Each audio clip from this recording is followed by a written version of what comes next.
Hello,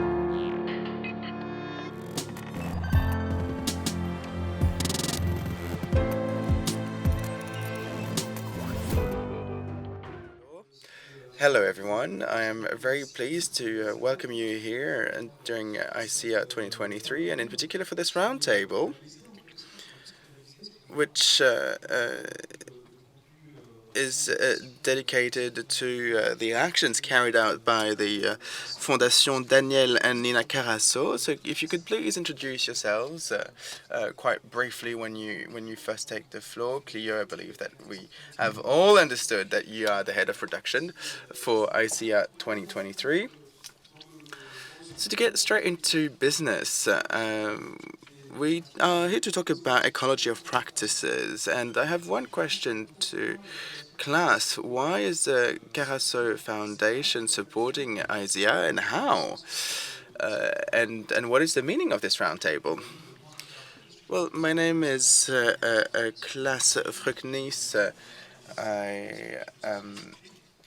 I'm the head of Arts Citoyen France at the Foundation.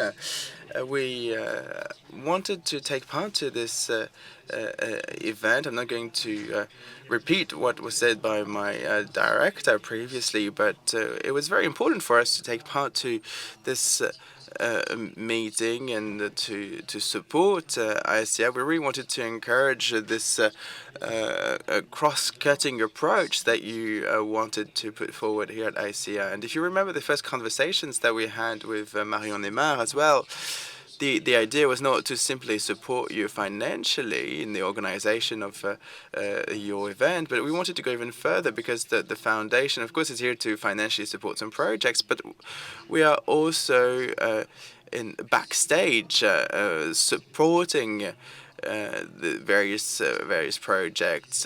I had a project manager in Spain that was saying that we were generating social sensitivities. So we want to be where we're not expected. We want to support you and be useful to you. And we also want to promote our actions, of course, which is why we are here today, and in particular Valérie Pihet and Maria Ptqk, who was meant to take part to this round table because we are working on a project based on knowledge and based on a cross-cutting approach as well, which is a theme that is dear to our heart.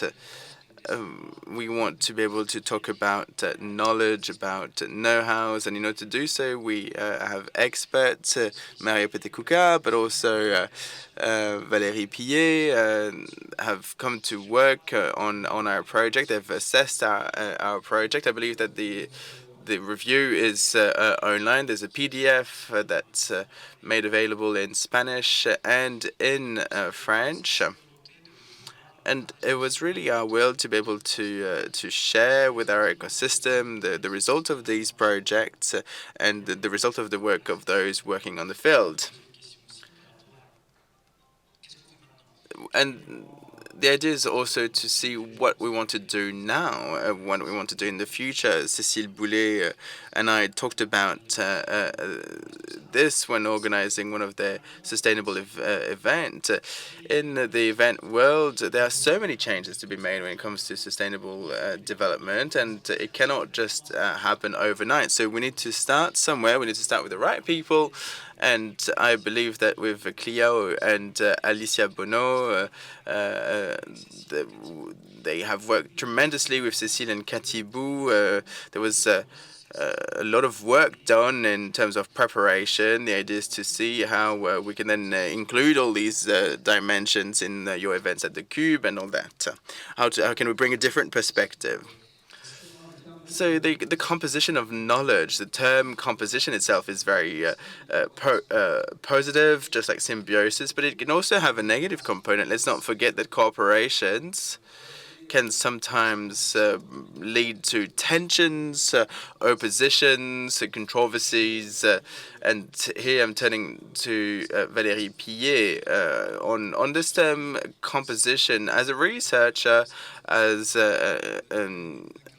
a member of the Foundation, and Daniel and Nina Carasso, how do you see these relationships that can sometimes be difficult, but that are necessary in order to recompose these knowledge? If you can give us your practical approach. Yes, good morning, everyone. I am a researcher in political sciences on the issue related to arts, science, politics, and society. Hence, my intervention within the Fondation Daniel and Nina Carasso. So I can't really talk about composition without mentioning Bruno Latour, of course. I believe that the Fondation Carasso would agree to say that the term composition was very much inspired by the manifest written by Bruno. We worked on it together in Sciences Po. Bruno was saying that composing a common world means that we have to compose a world that hasn't been composed yet. And then it's important to talk about composition of knowledge rather than talking about disciplines and subjects. It's about breaking down the hierarchy amongst disciplines. There are different types of knowledge, so it's important to break down this hierarchy between different types of knowledge. And there's also this will coming from the foundation to think about knowledge, artistic knowledge, as knowledge that needs to be rooted and based on other types of knowledge, perhaps a more ordinary type of knowledge, profane knowledge, experiential knowledge. And it's only when relying on this type of knowledge that artistic knowledge will truly be able to become transformative. So all this is, of course, included in the term composition. It's important as well to know how the relationship between the disciplines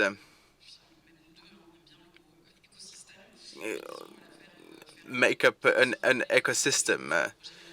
Roger Malinon talked about it earlier on, and I was very pleased to see that he was mentioning the creativity of bureaucrats. I don't know who he was thinking about when talking about bureaucrats, but I think that we shouldn't forget that knowledge and knowledge creation is part of an ecosystem made up of institutions, politics, trades, assessments, experiences, careers, in which we need to navigate, which takes me to perhaps the not so peaceful part of the composition. Today, we have all understood the importance of having a cross-cutting approach and multidisciplinary approach.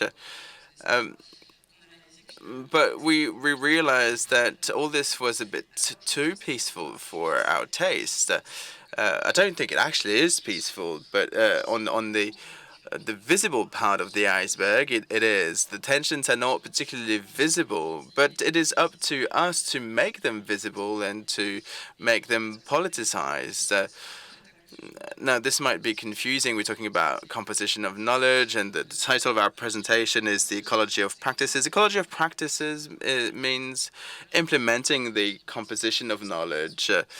And to quote a Belgian philosopher, ecology of practices is a space of practices that is absolutely not peaceful. So why talk about practices and not knowledge? Well, because knowledge is made by practices. An artist implements some practices, has practical approaches. Same thing for the scientists. They practice on instruments, on writing. Civil society does the same as well, depending on their experience and the field of expertise, health and other. It's all about practices. Practices make up knowledge, and once knowledge is made up, then there are institutional practices and political practices that give shape to this knowledge and give them space in various fields. And that's where we need to break down the silos between the fields. All this requires a global approach, a holistic approach, and a holistic discussion. If you take music, for example, composition cannot be a unique model. It needs to be something that can be interpreted, partly reused. It's all very dynamic. But talking about ecology of practices, as Isabelle Stenger sees it, is also about politicizing relationships and the relationships amongst different types of knowledge in particular. What became clear to us is that it was difficult for us to understand what was happening during the negotiations when artists and scientists were working together. We can see that they inspire one another, but it's difficult to really grasp the negotiations that really took place during the experimentation. Which method did they use? How did they transform certain tools or methodologies? And let me quote one of Isabelle Stenger's first publications, where she explained that it is absolutely not neutral to transfer one concept from one science to the other. If you take the concept of programming, it went through different sciences, and this transfer can sometimes be dangerous. This is where there are some tensions, and we need to show these tensions. One concept doesn't go from one side to the other without any attention. It is being transformed during the transfer. And we really need to take these evolutions into account, to make them visible, to politicize them. To politicize doesn't mean that we should get rid of our disagreements. It's about organizing our disagreements. It's about creating the conditions to share and discuss on our disagreements, all the while respecting one another and discussing on an equal footing. It's important to be able to understand what happens at the borders of each type of knowledge. It's by frequenting these borders that we can learn from one another, learn how to live one next to the other. And it's always easy. There are some tensions that need to be overcome. And I think it's very important to politicize all this so that we don't dilute these tensions in the institutionalized knowledge and that then require to reinstore some hierarchy amongst knowledge. I don't know if that was clear, but yeah, no, you were very clear. And this made me think of the fact that nothing can be reorganized without tensions. Ecosystems, let's not forget that we have this naive vision of ecosystems that we can find in natural sciences, where no ecosystem can work without predation. So, can you come back to this issue of construction, to this aspect that could be seen as negative, but that in fact could be made visible and could be conceived as a positive value of construction? Well, that's exactly that. I think the conflict itself is part of our society, whether we're talking about a human society or non-human ecosystem. Ecosystems are not peaceful. Each species, each knowledge needs to have space to exist, but they also need to be able to evolve while being in contact with other knowledge and other types of other species. And I think this is exactly by composing and by creating these clashes amongst knowledge that we can learn from one another. And I know that this is not something that is easy for some institutions to understand, especially some of the research institutions that have many silos, for which, yes, cross-cutting, cross-disciplinary approaches are positive, but it's still very much theoretical, and they don't really implement it in practice. Yeah, and cross-disciplinary approaches can often be criticized in institutions, and I believe that Lionette Sour will mention it in her keynote presentation. She'll mention this particular issue when it comes to bioart. Clio. So we're talking about composition of knowledge, composing.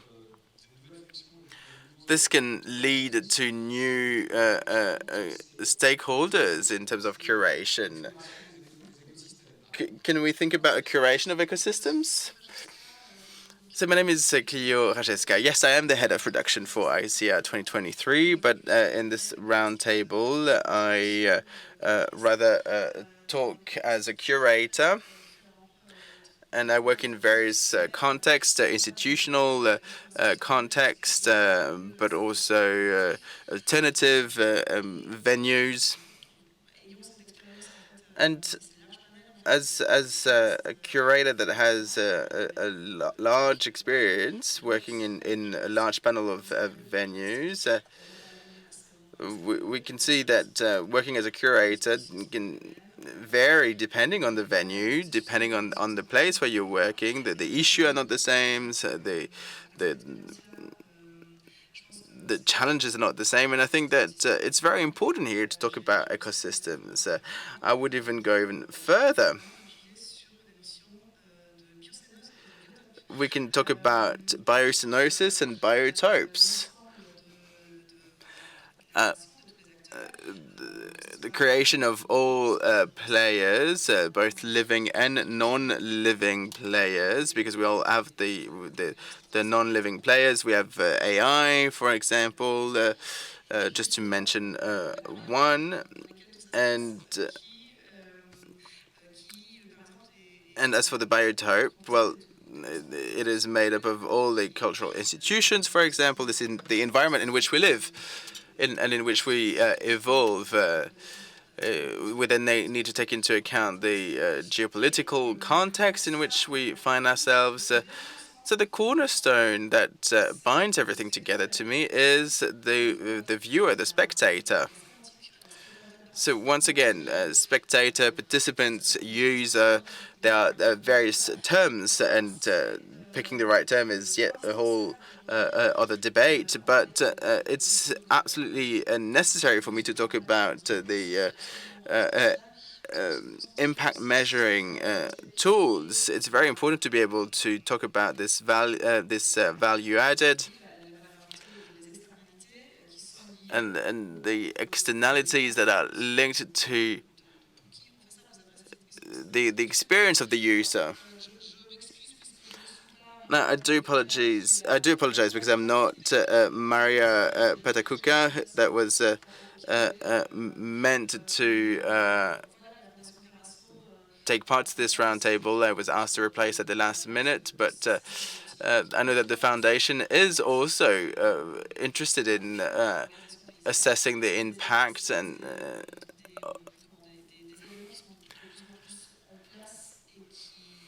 I know that these are key elements that are absolutely necessary, and the Foundation is assessing various measures, carbon footprint, how to make an event more sustainable,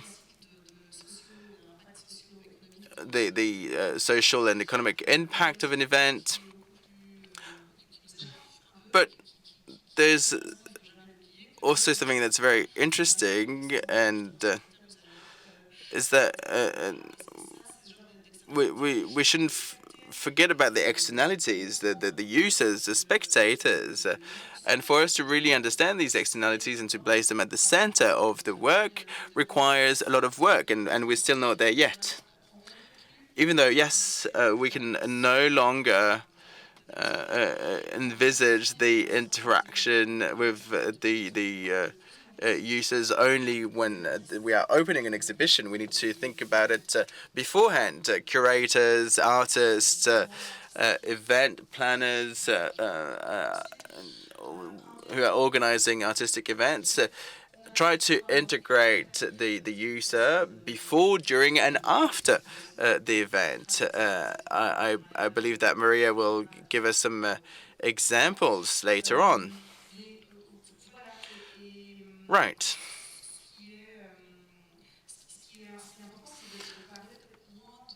So what's important here is not so much to talk about the presentation of artworks, but rather see how artworks can be put at the disposal of users, and what do we do with these works once they've been co-created and put at the user's disposal.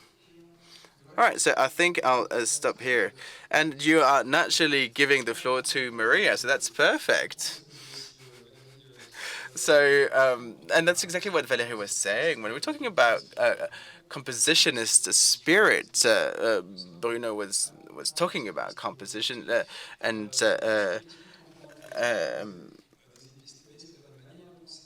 epistemology as well. Let's not forget about epistemology. What I find interesting in Bruno Latour's approach is that there is this time dimension as well that is very much related to the processes of innovation. Innovation is very much related to time. So perhaps you can provide us some very precise examples, especially when it comes to the new composers. I know that it's also the same term that is being used by the Carasso Foundation. So are there some composers in the area of disnovation? So my name is Maria Roszkowska. I am part of the ISEA team, and I will be able to give you a full presentation of the project I'm working on later on. So I am part of a collective. For several years now, we've been working on technological innovation propaganda.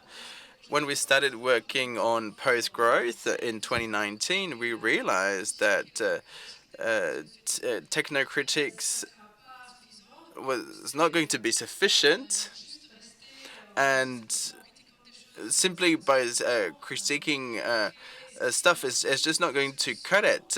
We need to be able to provide some solutions as well. So we decided to reinvent some new imaginary worlds, to populate them and to offer new perspectives so that we can envisage new things. And on the other hand, we wanted to think about the link between economic growth and environmental crisis. So just to talk as an artist, I just wanted to offer you my very practical point of view, and I wanted to explain the methodology that we developed with our collective. We worked on 3 different things. First, we elaborated a list with experts like climatologists, engineers, chemists, anthropologists. And then we had to activate through a game, the system, a game we created with Julien Rodet. It's a sort of escape game. You have to get out of economic growth and embody the role of a scientist working on artistic installations. I'd like to tackle concrete methodologies for these 3 subjects I mentioned. So drop a list. We worked with Simple Try Canada, and we started a research in 2019 in California, in the University of California, to see what was going on in labs and really gather all the key notions and create a sort of toolbox that would help think and understand a crisis. So we went to the labs, we read the different scientific papers, and we started interviewing researchers on key and strong concepts that they were developing in their laboratories. Concepts such as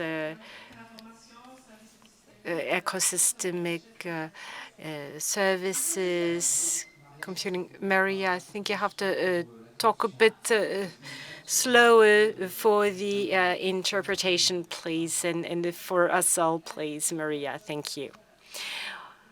Sorry, I forgot there was interpreting. So there's also a second subject, activate. So first is the drop a list, and then second one is activate. Once we have all these concepts, once we have about 100 of these concepts, we wanted to activate them so that they don't simply stay as scientific papers or videos, so that people could actually talk about them, understand them. And we wanted to develop a method that would help circulate this notion and bring it to the public at large. And we did this through a game that I mentioned earlier to really have a wider understanding and to create a possibility to launch a discussion. So it's really to start discussions and manage to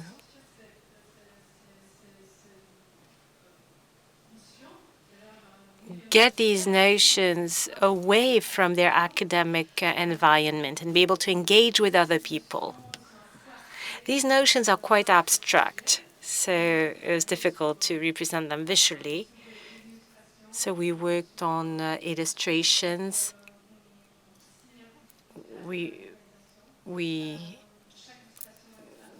worked on illustrations aiming at making people understand what it was about with a short text that is easy to read. And these notions were then activated and discussed within the context of this game. And it's a non-digital game, actually. It's a game that you can print out at home on your home printer, and you can play up to 5 or 10, even 15 players, and you can adapt the time of the game. It can last an hour or more. You don't need any specific knowledge to be able to play this game. And the third topic is to embody with the Prototypes project, which you can see on one of the screens. And so here you have scientific models on paper that are materialized on artistic media. We call them, well, they're like physical experiences, and they embody very abstract notions so that these notions can be understood. For instance, when it comes to energy transition, we don't often realize how complicated this issue is. Oil, for instance, is an incredible energy source compared with the physical human being energy. This is why we worked on one installation that is called Energy Slave Talkers, inspired by the well, the idea is to have different bitumen benchmarks to understand how much human energy is required in a project or device. Another project is shadow growth. We worked with a biochemist, David Archer, and we compared the economic growth graphs and the social costs in dollars. So what actually we get in terms of growth is what costs us in terms of damages because of an increase in CO2, damages, social damages, amongst others. So those are two concrete examples of research methodology to show you how we can work with different aspects, artists or researchers. And what's interesting is that we go from an ecology of practices to a practical ecology. They both go hand in hand. And Maria, you mentioned the importance of impacts. And to go back to what you were saying, the Carasso Foundation fostered and supported our own organization to measure the impacts. Could you tell us a few words on that? And then I have a more precise question on innovation. Yes, I won't go back to what Marie-Stéphane said earlier. But the idea was really to help us in the scheme, and we wanted this event to be a hybrid event. And since the 1980s, this industry is working a lot in recycling, in eco-design. But the idea was really to work with experts who have the skills, the expertise, and this is why we called upon the Bulbe, because they were able to help everyone ask themselves the right questions. Of course, nothing is perfect, but I think it's important to have this possibility to make progress. Now, in terms of best practices, it's a bit too early to talk about best practices, but within the foundation, we already have a few ideas on which we want to work. And I personally have 4 different topics that are important to work on. First, awareness raising via education, training. We realize that the teams, and I'm not necessarily talking about now, but teams in general are not trained. So what can we do about this? How can we train them? What means do we have at our disposal? You mentioned this tool, the free calculator, but I think people don't know where these tools are. So awareness raising is really important. The second important point is cross-disciplinary collaboration, transdisciplinary collaboration that will help create content together. After experience and innovation via public or private support, it's important to go through that process to move on to the next stage. And lastly, political commitment and civil commitment is important. We cannot do all this alone. So we are here to generate all these spaces dedicated to human beings, but it's important to work together. So working together is necessary and even key. But it's true that organizations, including ours, have a difficulty moving away from old ways of doing things, because coming up with new ways of doing things is always quite complicated, and we see that we still have a long way to go. So we would like for these results to also be submitted to the next cities so as to have potential solutions. Now, we don't want turnkey solutions, of course. Now, Maria, let's go back to you. We're talking about ecology of practices. It means that we need economic models. How are you funded? What is the economy you evolve in? Because there are financial aspects. So how do you work? For a few years now, we've been working with universities, schools. We organize residencies with researchers. So that's often how we manage to create research residencies, for instance, over the long run, and we get funds from universities. In California, that was the case, for instance. Then we also take part in festivals, exhibitions, the more conventional path. Who funds you actually talks about your activity. Both go hand in hand. And when it comes to culture, very often we look for a donor as if money could come from the sky. The Carasso Foundation is not just a donation, a funding system. It's also a support that is provided, not only money. Exchanges in best practices, for instance. When a research lab is funded, even by the industry, we realize that players in the industry can be very critical on the industrial process, and there are different exchanges that take place within this context. That's why I was asking the question about the financial aspect. And I'd like to give the floor to Cleo now on this aspect. What do you think about this economy? Well, I think you're absolutely right, and you summarized the situation quite well. The way you are funded also has an impact on the results. And as I was saying, working with a large panel, and that's what you do too. We had the opportunity to work together on several occasions with institutions, and it's not the same thing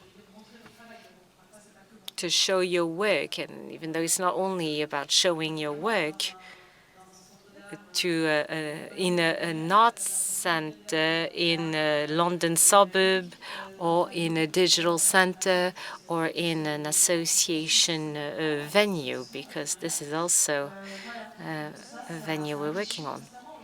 So all this is very enriching, and the artwork itself is enriched by that. We were talking about spectators, audience, users, participants, and you actually include all the players into the creation process, i.e. the research community, activists, theory finders, and that's what's interesting in your work. Yes, no, depending on the projects, it's true that we try to do this. There are 3 people working on this, 3 persons here, including myself, and we work with different people depending on the project. It's a sort of very flexible system. We work with programmer, researcher in different fields, and we also wrote a book on the Anthropocene with Nicolas Novak. And all this helps work on different projects and not always deal with the same topics. We can change the way we work, what we focus on. We can focus on very precise notions. Sometimes as artists, we don't have all the tools we need. We need scientists to validate our work. And sometimes they come up with new ideas that we create with. So being able to work together while keeping some degree of independence, if that term can be used. So you're working with researchers who are not necessarily part of an institution and who have a certain independent position also. So the question of the different players, institutional, non-institutional players, the audience, etc., that can create risks. Some institutions can use this, can use this work. And it's easy if you're director of research of an art and design school in Paris to do this, for instance. So what do you think about this? Trying to preserve a form of, well, not autonomy, but rather being able to think independently. And sorry, that question was very long. Well, to go back to Isabelle Singers, when she talks about ecology of practices, the idea is not to preserve the autonomy of the different knowledge, but learn how to work together, how to live side by side and preserve the singularity of the work. So the idea is to work with practices to remain polite. It might seem silly to talk about politeness, but try to not be too harsh with the people we work with, so that we have stronger collaboration types. And if you forget about being polite, about understanding others and the way they work, you might end up in a dead end. So it's important to hear what others have to say. And that can be done, and I think it's already done, in arts and science collaboration schemes. But now what's less easy to do, and I don't know how you deal with this, is the problem of a subject being used for personal purposes. And very often, in this type of collaboration, a scientist may say, oh, I learned some things. And then all this needs to be heard by their peers. But it takes a long time. It can take 2-3 years before a scientist actually finds the way he or she can take advantage of this type of learning, of hybridization of knowledge, and then reuse this knowledge within his or her discipline. But very often you come to a point where a physician, for instance, will end up with nothing. There will be a dilution of knowledge, a dilution of the hybridization. And that is an issue, because we lose the material. And 10 or 30 years ago, it wasn't as important as it is today, because today we are faced with a situation that is harsh. There's an ecological crisis. It's an environmental crisis. It's a human crisis, a management crisis. And multidisciplinarity is not enough to rethink the way we deal with knowledge. So all these details that can seem small take time. And as artists, as scientists, we can have a tendency to think, well, this project was good fuel for me, and let's drop it here. But no, we have to go further than that. I absolutely agree with what you said. And I do think that this theoretical framework, or this environmental approach, is a knowledge paradigm that is important. And it's interesting to see that this knowledge paradigm is always depends on the progress made by civilization. We often use metaphors in the world of construction to building houses. Then we started talking about weaving. And today we are using another type of vocabulary around ecology, because we are inspired by what is around you. And there are so many players today, so many elements that we can't control, that we need to actually trust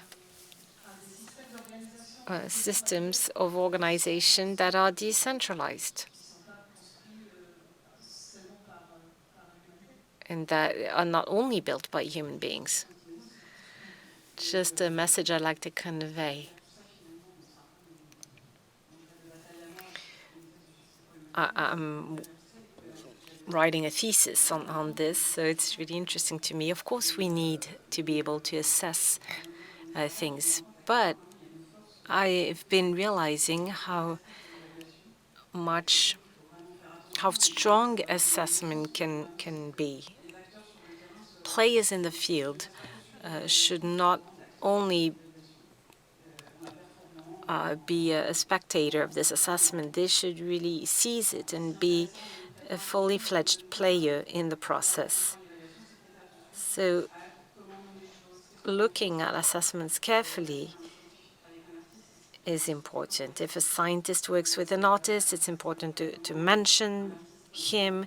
When an artist presents an artwork, you must do it without weakening the artwork and by mentioning everything around the ecosystem of this artwork. So those questions are really, really key, and we need to work in depth on them. Now, to finish this round table and then be polite and hand over to the audience if they have a question. Well, Klaus, you will need a microphone for this. My last question, and I am forgetting my question. Oh, here it is. It's too bad for a moderator to forget the questions he wanted to ask. So my question is the following. We are talking about individuals a lot. We are talking about organizations, also institutions. But then you have the trips taken by individuals, and that's interesting, whether within the foundation or other foundations. Now, I'm not going to ask you what your biography is, but it would be interesting to see who within the foundation acts, you, for instance, and how do you have a role to play within an organization, and then at one point have another role to play? I'm an artist. I've been trained as an artist, and this is where I actually met Maria at INSAD, the lab. We worked together. And then I focused on research and on training. And I was interested in participatory and collaborative work. So as an expert in the field, also I was an artist, but I also worked in the field. I collaborated with other people.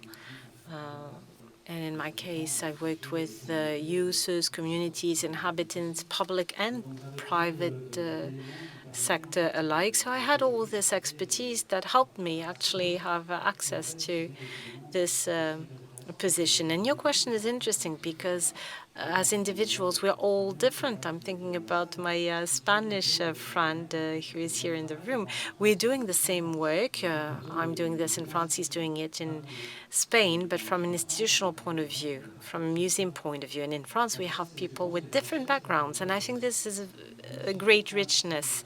And that leads me back to my notion of cross-disciplinarity. We all have very different backgrounds, but we are complementary in these differences. And there's a sentence, a quote that's really interesting. It's in the way we diverge that we actually approach a practice by exploring the borders. And within a same team, it's really important to not always agree. Disagreeing helps us ask ourselves the right questions, challenge ourselves. That's very important. It's the general richness of any organization.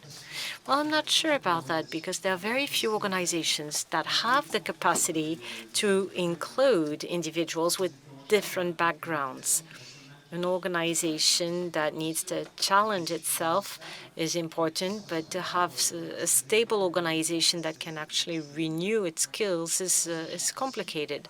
Knowing that this renewal of skills should not disturb those who've been working for a long time.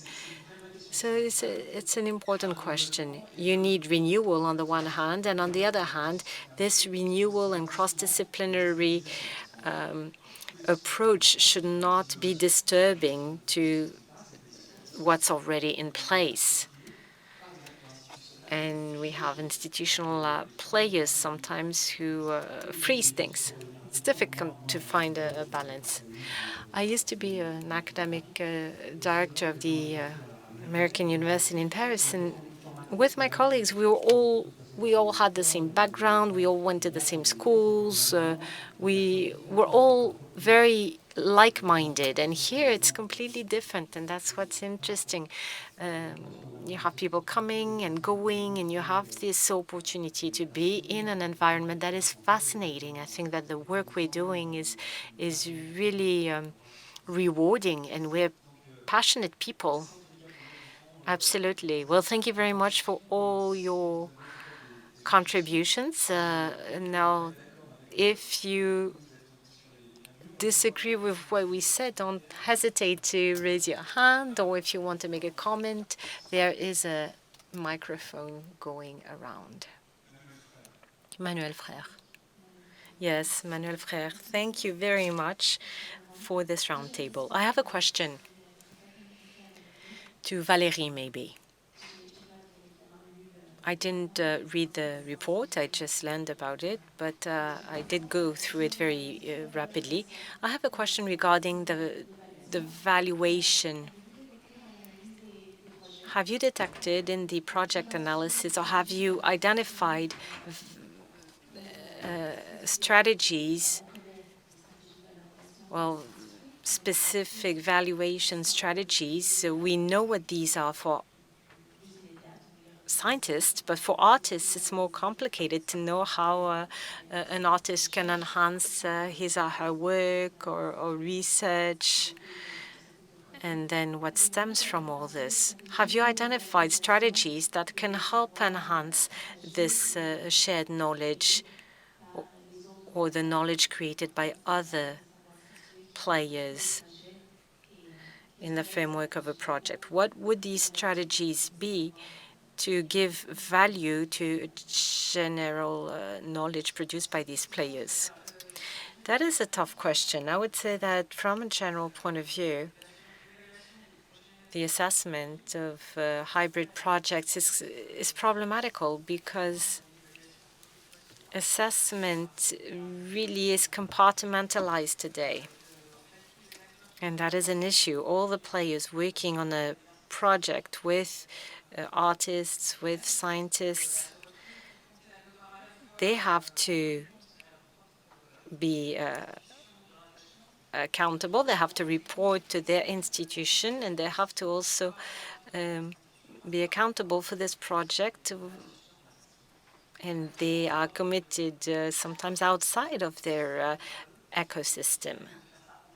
And they do this on top of their usual work. And I think this was one of the purposes of the investigation we carried out, trying to find out how we can assess better these projects. Because a problem is we need to track the effects. And it takes time. It's almost a whole investigation before and after the project. Know what the impact is, what the fallouts are, what the scientists did after the project, what the artists did. So no, there's no model, actually. I haven't seen any. But I think that there are projects that manage to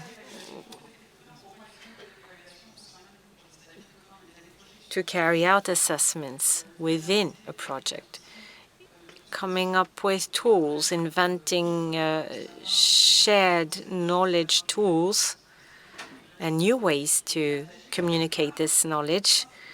This is part of the assessment process, because they are prioritizing what can be shared within a project. Doesn't really answer the question 100%, but it also means that it's interesting to think about this word assessment, because you have the formalized assessment and the assessment that you do all the time, but that is not called assessment, even though you do it all the time. So you have to reconcile those two interesting aspects. Assessment is not only about graphs and forms, it's also choosing to go in such and such direction. So you have to value what is created within a project. So you're saying that we are mutually assessing each other? Yes, constantly.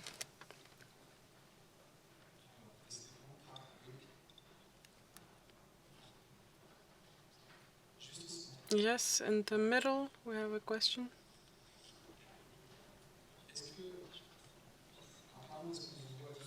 We apologize because we can't really see you that well. So let's... Mark, we have to decide who gets to speak first. Well, thank you. Thank you, that's very kind. I have closer to the microphone. I've been working for over 20 years on sustainable development with my climate and sustainable development specialist, but also as an artist and as a researcher. And it is true, 20 years ago, I would hear people speak about Julie Bicycles, an English institution that assessed the impact of artistic actions. We created with Madova we did some work to evaluate the impact and have interdisciplinary collaboration with architects, artists, the artistic place. And I don't know how to contribute. Well, I know how to contribute, but what I mean is that it's a bit disappointing to hear that 20 years later we're still having the same discussions. So I wanted to react to what was just said. Maybe when it comes to assessing the contribution of artists towards the scientific process and vice versa, maybe it is by changing or by innovating on names and roles and positions that this rigidity that is starting to come down. Maybe we could change the names, which is or start to erase or smooth out the difference between an artist and a researcher in a collaboration. And likewise, I come from the world of dance, but it is the same thing here. The knowledge that's within this room is incredibly large. When it comes to collaboration and meetings, we have the unconference formats that now exist, which already exists with the Art and Climate conferences in France, open forums, open space technology. Maybe by transforming small things within the structures, we can open minds. And I took the liberty to make a comment rather than ask a question. Of course, I have a lot of questions, but sometimes it is nice to have a discussion. Yes, the system that we have set up here is a bit contradictory with what we want to promote. Yes, we completely hear you. We have another comment. If I'm rushing a little bit, it's because of time, but this was very interesting. Yes, hello, I'm Marc Langlais. I want to get back to something that you all spoke about, but differently. The question of spectators, users, and their role in the de-hierarchization. To ask a question, what are the feedback loops, the methods that ascribe this integration of citizens not after the fact, but within the composition? And do you have any concrete examples or experiences to share about how to integrate the profane types of knowledge, as you mentioned earlier? Well, a concrete example is complicated because to talk about a project, we have to get into the development of it. But let's just say that there are a lot of ways of doing this. once again, we're faced with a major challenge, which is that we're talking about including or integrating empiric knowledge, knowledge that is not academic or theoretical. Integrating them means integrating them in a system that exists, but these types of knowledge are contradictory with the existing systems. So this is purely an ISEA subject, is hybridization rather than integration. What seems important to me is to follow the effects and consequences of it in each field, and not necessarily integrate it in the sense that we would capture it. But there are many work modalities, and we're getting to a state of co-creation, starting from the idea that we integrate the players in a project ahead of time, upstream, so to speak. This does not negate the fact that we then have a public that is spectators. But it's not as easy as it seems. There are a lot of constraints of many types. For example, civil society has other things to do. They don't necessarily have the time necessary.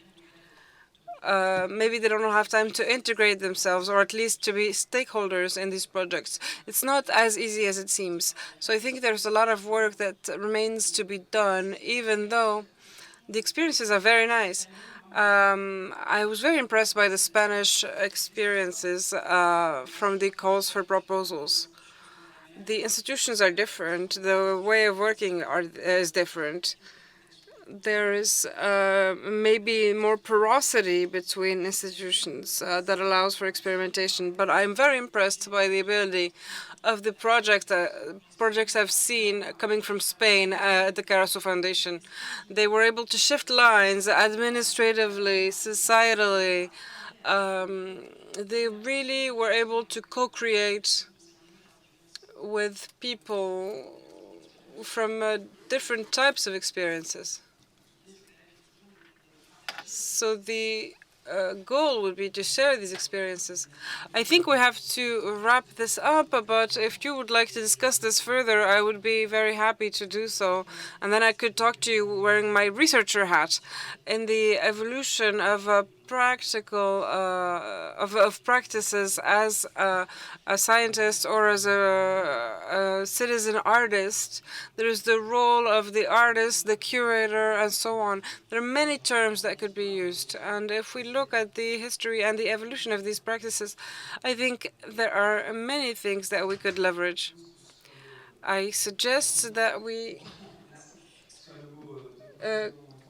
wrap up on this note. We will keep getting back to participation since the 1950s with participative art, interactivity, interaction, all the open innovation processes. But every time it is a different discussion. Thank you very much for your contributions, and have a good lunch and an excellent week. And see you soon.